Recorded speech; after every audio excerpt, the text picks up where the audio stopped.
This is our interior plumbing and our appliances video. This is the primary shower, hot's on the left, cold's on the right. My client has put some blue tape on this for some reason, I'm not sure, and there was 2 pieces of blue tape around the drain, but I had the drain clogged so that I could fill the water up and test the pan, stress the pan. But we've got too much of a gap underneath here.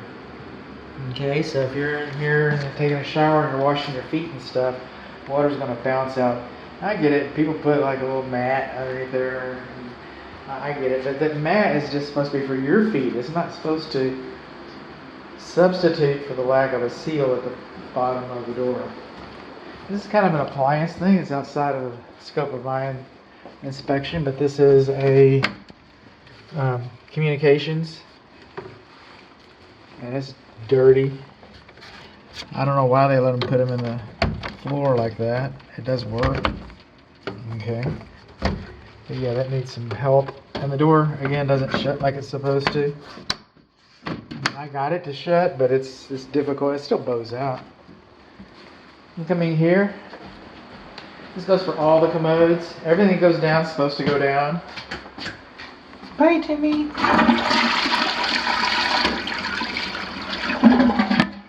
This is kind of narrow in here. It's kind of narrow.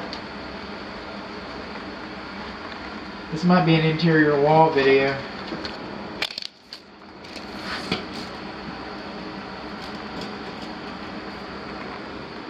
It's 28 inches across. I have to measure that, but it's not 15 inches. It's not 15 inches to the center of the commode, either direction.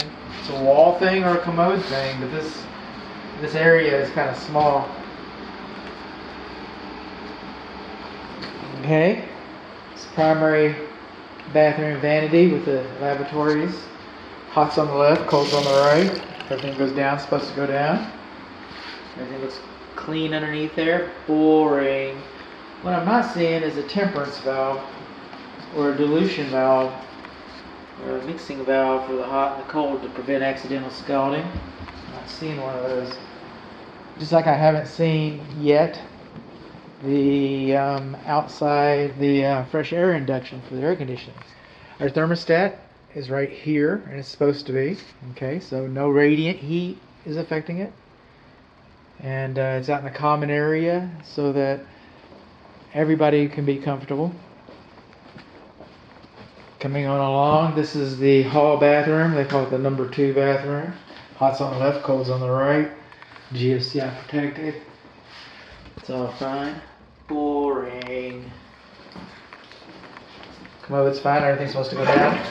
Now, this drain stopper is loose. So there's that. And then coming along in here into the bedroom number 3, or I would even call it the northwest bedroom. That'd be the northeast bedroom, northwest bedroom, I guess. And inside of here, the fan's blowing. Hot's on the left, cold's on the right. Boring. Everything looks fine. Again, hot's on the left, cold's on the right.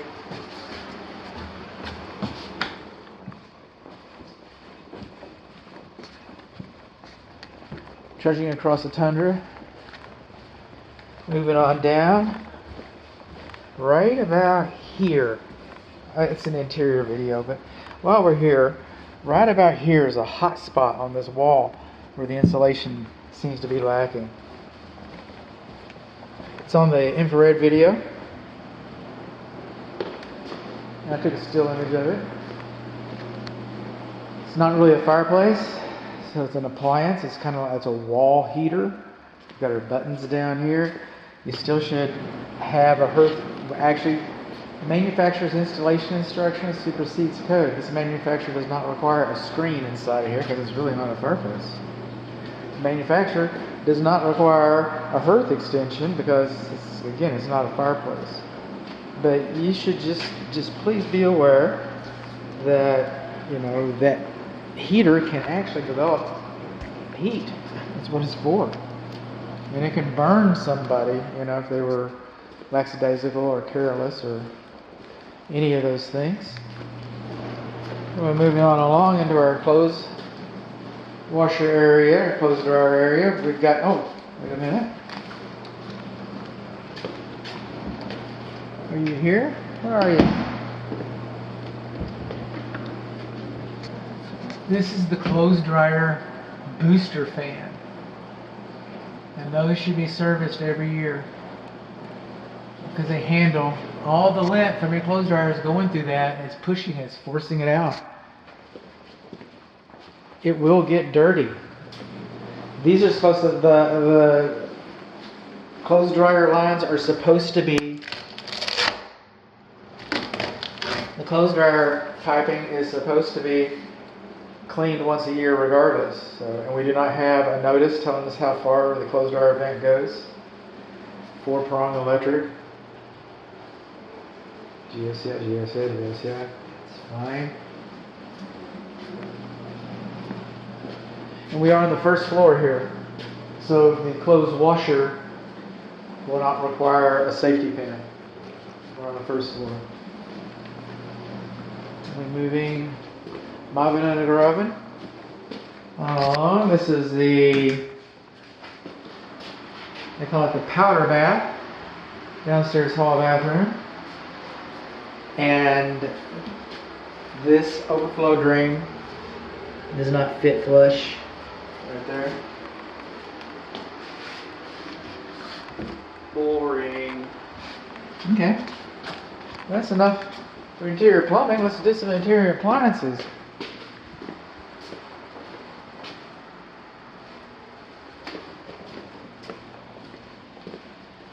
The oven is in so tight, I have made an assumption that it has an anti-tip device.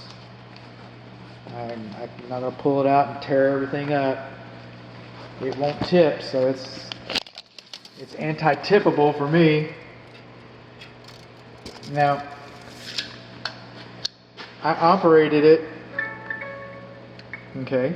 in bake,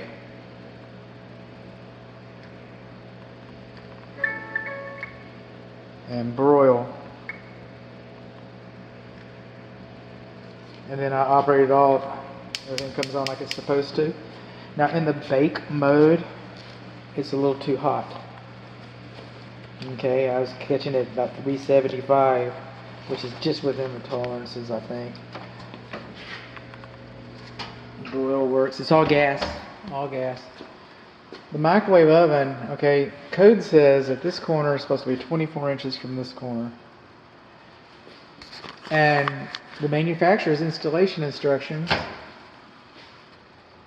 if it's UL listed, supersedes code. And they say that this corner shouldn't be any closer to this corner than something like 30 inches.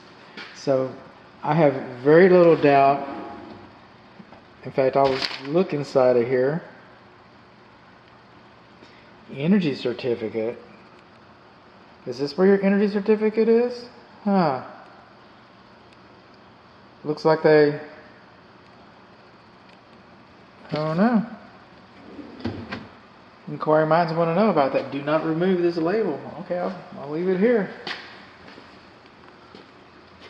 But the manufacturer's installation instructions, I'll look for it. And if it meets manufacturer's installation instructions, I'll leave it off. It's probably pretty good.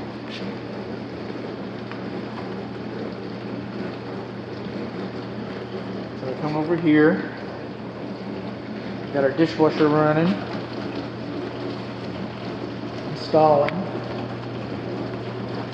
There we go. Magic lights.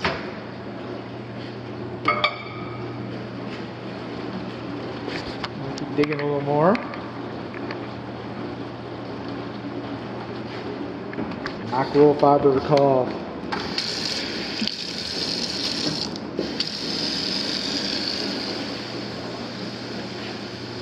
What we're supposed to see is these lights blink on and off during operation. Cook time, 13 seconds. Start. Blinking. Magic lights. I won that little gizmo because I was the smartest kid in the room. Whee! This is how I know it works. Hot, hot, hot. Very hot. That's not going back in my pocket just yet. Now, we're not through. Kind of close. Like I said, we got our filters on. Cook power, defrost, fan. Speed 1 off. Speed 2. Turned you on, didn't I?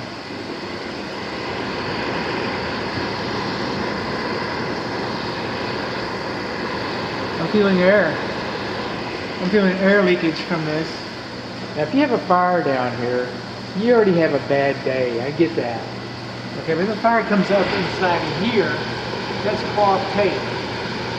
Okay, that's not rated for this type of application. You can have spontaneous combustion. Once you reach, you know, the ignition level of degrees, and now it's catch on fire. You got a fire inside. And it comes up here into the structure, and we do not have a safety pin. So we do not have, we got cloth tape and no safety pin. Something to think about.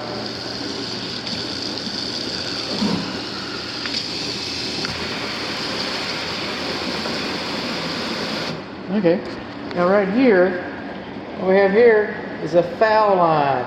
F-O-U-L, Hillbilly Home Inspections. That's how we pronounce it. A foul line. Alright, that's where all the cooties and the bacterium and the viruses hide. And those kinds of things. Okay. And actually, some manufacturers, code says it should cascade down like that, and you shouldn't have a foul line. That's what code says. But some sink manufacturers even show you installing one with a foul line, so you know, let your conscience be your guide. But underneath here, these are sticks. That's what's holding your sink up. Just put a couple sticks in there, Philip. We're going to the beer store. Oh, Doug, you're the fastest guy in the shop. I know. You get a raise next week. That's how they do it. That's how they do it. Just put a couple sticks in there, a couple of drywall screws. That's all that's holding your sink up. I have seen them fall. Then this is the drain line for the dishwasher, and it's coming up to the bottom of that and down. So that's called a high loop, and that's an anti-siphon device, and that's fine. It's 1/3 horsepower food waste disposal. Now code says that your disposal switch shouldn't be out of sight while you're operating the dishwasher, the garbage disposal. Because you could be fishing something out of there, like your wedding ring or something, and Junior comes down here and says, "I'll help you, Mama." And then, you know, all kinds of horrible stories. But doesn't matter. Doesn't matter what code says. The manufacturer says that as long as it's not 1 horsepower or more, this is a 1/3 horsepower. So as long as it's less than 1 horsepower, less than 1 horsepower, then a switch is acceptable. However, the manufacturer goes on to say that you shouldn't use a rocker switch. You should use a dedicated on-off switch. Rocker switches, manufacturer does not allow. Switch in this location, manufacturer allows, so long as you don't supersize it to 1 horsepower. Food waste disposal sometimes. The dishwasher's running and running and running. Let's see, interior plumbing, we've done it. Check. Interior appliances, check. Okay.